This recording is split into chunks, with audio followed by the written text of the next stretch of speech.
साथ संगत जी, प्यार से कहना ध्यान निरंकार जी। आज सत्संग में जो भाव हम सबने श्रवण किए कि ये ब्रह्म ज्ञान की दात जीवन में लेकर अपने जीवन को एक सफल जीवन बनाया जाए, क्योंकि ब्रह्म ज्ञान इस निराकार से जोड़ता है जो कि एक असली सत्य है। इसके साथ जुड़कर जब जीवन में इसको मन में बसाकर इसको देखने के बाद तो ये भक्ति भरा जीवन ही शुरुआत इसकी होती है। जैसे आज बार बार ये संदेश दे रहे थे कि एक ही इस सच के अंश जो आत्मा हर एक में है, तो जब इस निराकार की ही कोई जाति नहीं, तो फिर इसके बनाए इंसानों की कैसी हो सकती है। जैसे एक सूर्य को भी अगर हम देखें तो जब सूरज की ही कोई जाति नहीं है, तो सूर्य की किरणों की कैसे कोई जाति हो सकती है। कि जब जो एक स्रोत है, एक उसका ही अगर कुछ नहीं है, एक तो आगे उसने जो चीज़ रोशनी जहाँ जहाँ पहुँचाई उसका कैसे हम कोई लेबल दे दें, कोई हम नाम डाल दें। ये परमात्मा ने तो सभी को उन्हीं तत्वों से बनाया है, तो कैसे कोई ऊंचा कैसी कोई नीचा हो सकता है।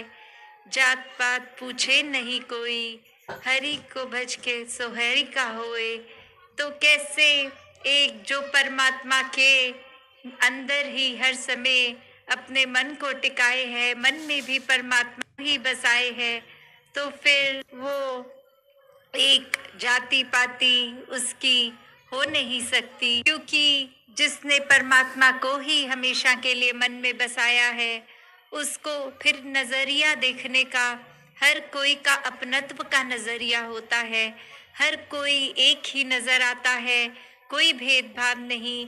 अब जब भेदभाव ही नहीं दिख रहे तो नफरत का कारण भी वो खत्म हो गया। वरना तो एक नफरत करने के कारण संसार में हर एक ने इतने बना लिए हैं कि ये इंसान मुझे पसंद नहीं, इसको मेरी नज़र अच्छा नहीं समझ रही, ये कारण है वो कारण है, ऐसे अनेक कारण मन से एक बना लिए हैं और नफरत करने का एक वो वजह बन गई। और जब वही पता है कि परमात्मा जिसने मेरी रचना की है उसी ने सामने वाले की, तो फिर हर एक में परमात्मा ही नजर आता है। एक मन में जब प्रभु समा जाता है तो फिर मन हमेशा के लिए आनंदित हो उठता है। हर समय एक हमें जो यहाँ एक बात वो भी कि मन की स्थिरता की बात, तो ये मन अलग अलग पूरे दिन में अगर कैसे भी ख्याल आ रहे हैं, सोच आ रही है, एक परिस्थिति आ रही है, पर उसमें भी अपनी सोच को एक मात्र रखकर कि एक मध्य मार्ग की जो बात है, एक बीच का रास्ता कि बिल्कुल दो अलग अलग एक्सट्रीम्स नहीं, तो मन को स्थिर कैसे रखें। तो अगर हम उदाहरण देखें कि अगर कोई एक गिरते हैं, अगर हमारा चलते चलते बैलेंस खराब हो रहा है और डगमगा जाते हैं, तो अगर तो हम कोई पक्की चीज़ को जैसे पकड़ लेते हैं कि अगर चलते चलते फिर कोई अगर ऐसी चीज़ पकड़ ली कि अगर डाली पकड़ ली पेड़ की, तो गिरने से बचाव हो जाता है, क्योंकि वो पेड़ अपनी जगह पर स्थिर है, उसके जो रूट्स हैं, जड़ें हैं, उसने उस पेड़ को उस जगह से ठस से मस नहीं होने दिया।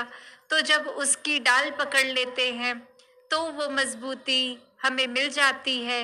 और वरना यही चलते चलते अगर हम फिर कोई ऐसी चीज़ को हाथ लगा दें जो खुद ही अपनी जड़ों से नहीं टिकी हुई, वो खुद ही एक डगमगा रही है, तो फिर हमारा भी बैलेंस नहीं बन पाता और हम तो गिरते ही हैं।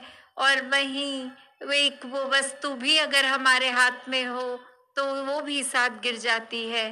तो बात यही कि मन की जो स्थिरता की बात हो रही है, अब मन को अगर गिरने से बचाना है तो हर समय जो स्थिर है उसका आसरा लें, उसकी पकड़ लें। तो हर समय क्या स्थिर है? अगर हम देखें तो ये सूर्य भी अभी है, अभी शाम ढलते ही अंधकार हो जाएगा, चंद्रमा निकल आएगा। ऐसे ही कहीं कुछ सच्चाई जो इस पल की है, अगले पल की वो सच्चाई नहीं रहेगी। तो हर कोई चीज, आज अगर घर में कोई छोटा बच्चा है, कुछ समय बाद नौजवान, फिर बुजुर्गी की अवस्था उसकी आनी है। कुछ भी हर समय के लिए नहीं है। हर चीज संसार की बदलती ही रहती है। तो संसारिक किसी चीज को अगर स्थिर मानेंगे तो जैसे जैसे वो अपना रूप बदलेगी, वैसे वैसे मन में एक दुख आएगा, परेशानी आएगी कि ये चीज तो सुख का कारण होनी चाहिए थी, अब इसने रूप बदल लिया है तो परेशानी हो रही है। तो ऐसा क्यों? वो इसीलिए क्योंकि हमने अपने मन की सुख शांति को किसी अस्थिर चीज के साथ जोड़ लिया। और वहीं जो ये परमात्मा है, जो हर समय की सच्चाई है, ये समय के साथ बदलता नहीं, अपनी जगह पे कायम दायम हर समय है। पहले भी था, आज भी है, कल भी रहेगा, इसमें कोई बदलाव नहीं आएगा। जब इस परमात्मा को देखकर इसके साथ जुड़ते हैं और इसी की एक पकड़ अपने मन पे मजबूत रखते हैं, तो जो स्थिर है इसके साथ जुड़ गए तो हम भी स्थिर हो गए। वरना तो दुनिया की चीज जहाँ खुद अस्थिर है, उनका सहारा लेंगे तो हम भी डगमगाएंगे, हम भी गिर जाएंगे, खुद भी गिरेंगे, औरों को भी अपने साथ दलदल में ही साथ गिरा लेंगे। तो कैसे अपने जीवन को हर समय हम भक्तों वाला जीवन बना के जिएं। हम अपने जीवन में हर समय एक प्यार, नम्रता, सहनशीलता, विशालता, करुणा, जो ये मानवीय गुण है, जो एक जीवन में जीने का तरीका, जो एक इंसान की इंसानियत होती है, उसके साथ ये जीना हर किसी को पता है। हर किसी ने ये स्कूल से बछोटी आयु से एक बेसिक सीखा है। तो फिर भी अपने जीवन में ये बात लागू क्यों नहीं हो रही? वो इसलिए क्योंकि ये शिक्षा मात्र कुछ समय के लिए हमने सीख लिया कि अगर कुछ चाहिए किसी से तो उसके आगे मीठे बन जाओ, उसके आगे स्वभाव अच्छा रखो, तो वो इंसान एक इम्प्रेस होके ज़रूर मदद करेगा। और वहीं एक जब कोई ज़रूरत नहीं तो किसी से कठोर तरह बात कर लेते हैं। तो ऐसी एक रूप ये इंसानियत का हरगिज असली रूप नहीं है। असली रूप इंसानियत की तो वही है कि जिसके मन में ये परमात्मा निराकार प्रभु समाता है, वो फिर इस परमात्मा का जहाँ खुद भी हो जाता है, सोच भी इस परमात्मा के ऊपर एक आधारित करके पूरे दिन की अपनी दिनचर्या निभाते हुए हर किसी से फिर आदर, सम्मान, सत्कार वो खुद ब खुद आता है। वो इंसानियत अंदर से फिर सिखाने के मात्र नहीं, एक अच्छी तरह हर समय की वो इंसानियत से ही हर किसी से जीता जाता है, एक पेश आता है। तो बात वही कि कुछ समय के लिए हम इंसान नहीं हैं। हम जितने समय के लिए परमात्मा ने जीवन दिया है, तो उतने समय के लिए हमें चौबीसों घंटे वो इंसानियत का जीवन रखना है, जो इस परमात्मा से जुड़ के ही मुमकिन हो सकता है। और कैसे फिर अपने जीवन में अपने आप को, जहाँ हम संतों के एक चरण की रज, एक धूल की तरह मानते हैं, वहीं एक बात आती है कि जब हर कोई इतना श्रेष्ठ है, परमात्मा का बनाया, तो इनके लिए समर्पित जीवन ही एक मुबारक जीवन हो सकता है। ये जीवन में फिर हर कोई एक सिर्फ गुजरान मात्र के लिए, जहाँ घर परिवार है, कामकाज है, उस धन दौलत में इतना चकित नहीं कि इतना घुस के रच गया उसी में कि अब हर कुछ ही ये पैसा, धन दौलत, घर बार, रिश्ते नाते लग रहे हैं, जो हर समय प्रभु के साथ जुड़े हैं, उनके लिए फिर ये परिवार के साथ रहना, एक कामकाज करना बहुत स्वाभाविक हो जाता है। वो कुछ अलग से नहीं क्रिया की तरह जबरदस्ती करी जाती। वो मानते हैं कि प्रभु के साथ जब मन का नाता जुड़ गया तो सब कुछ सहज हो जाएगा, सब कुछ बहुत आसानी से अपने आप ही एक हमारे जो रिस्पॉन्सिबिलिटीज हैं, कर्तव्य हैं, वो निभ जाएंगे, बहुत आराम से हो जाएगा।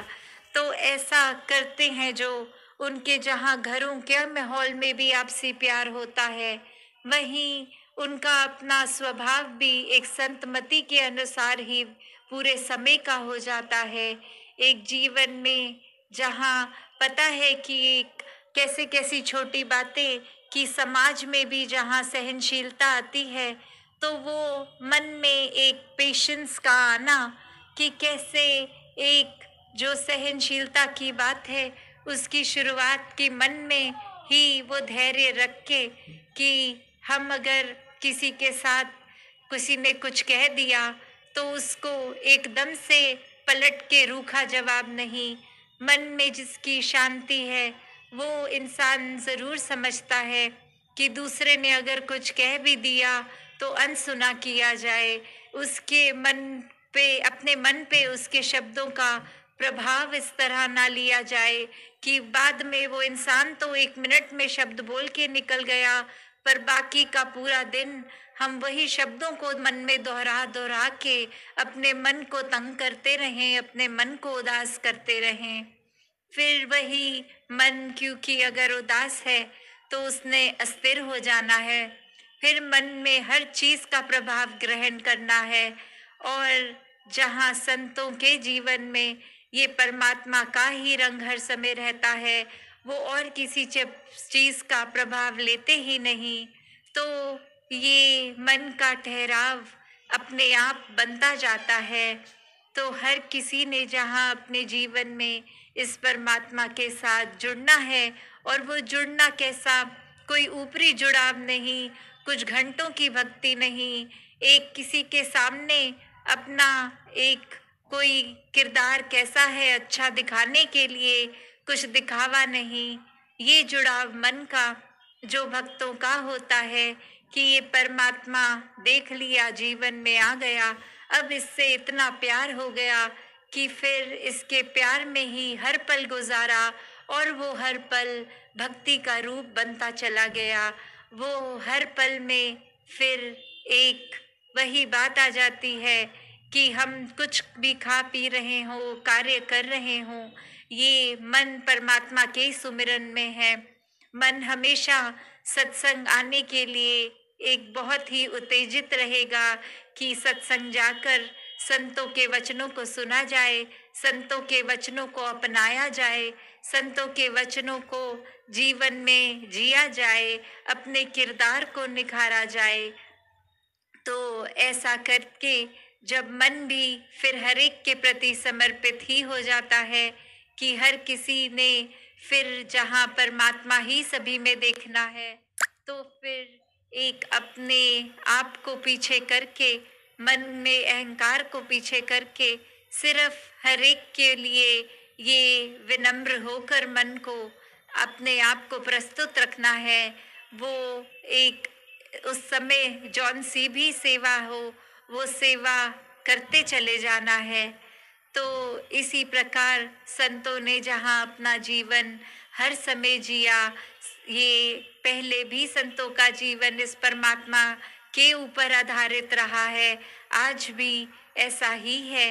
तो हर किसी के ऊपर अब ये बात है कि जीवन तो मिल गया, ये मनुष्य का तन भी मिल गया, अब इस तन से इस जीवन को ने एक गंवाना है या इसको पूरी तरह एक असली रूप में जीना है।